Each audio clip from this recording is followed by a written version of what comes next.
giving my dash a real good clean out today and doing a few odd jobs, but I thought I'd do a quick video on some tips to help you change over your 4-inch speakers, because a few people have asked about that. Okay, so this is the left hand side of your dash and you're trying to access the 4-inch speaker, which is located in here. The easiest way to do that, I've found, is you just undo this screw and this one, and this will then just lift out and pull out. And then you've got a bunch of screws around your glove box that need to be removed so that you can pull that internal component out. That then gives you really good access to your speaker. So we'll do that.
So that's how you get to the left-hand side 4-inch speaker.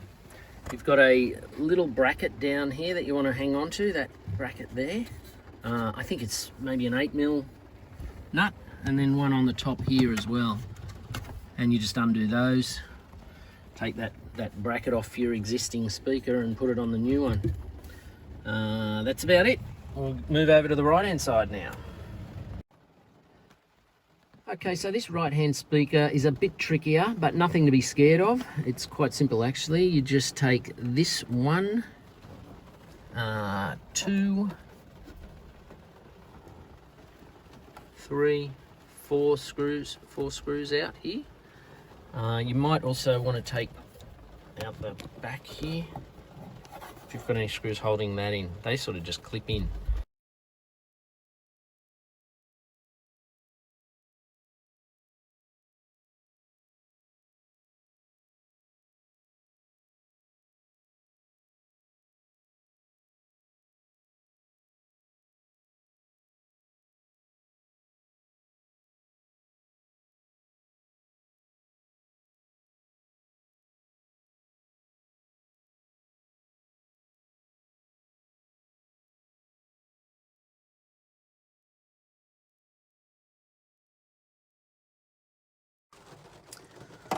So now you can see you can sort of jiggle it.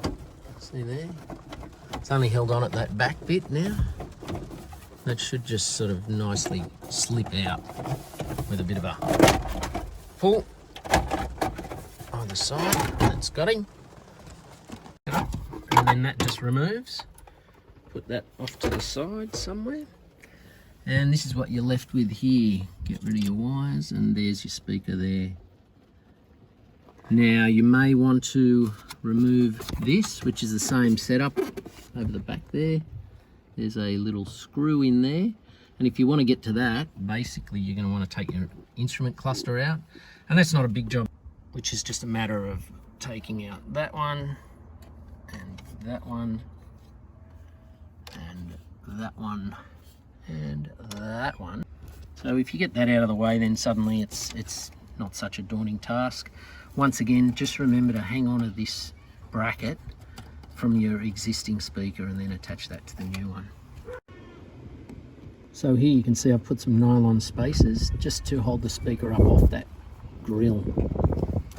And it should just go straight. Hopefully, let's do this.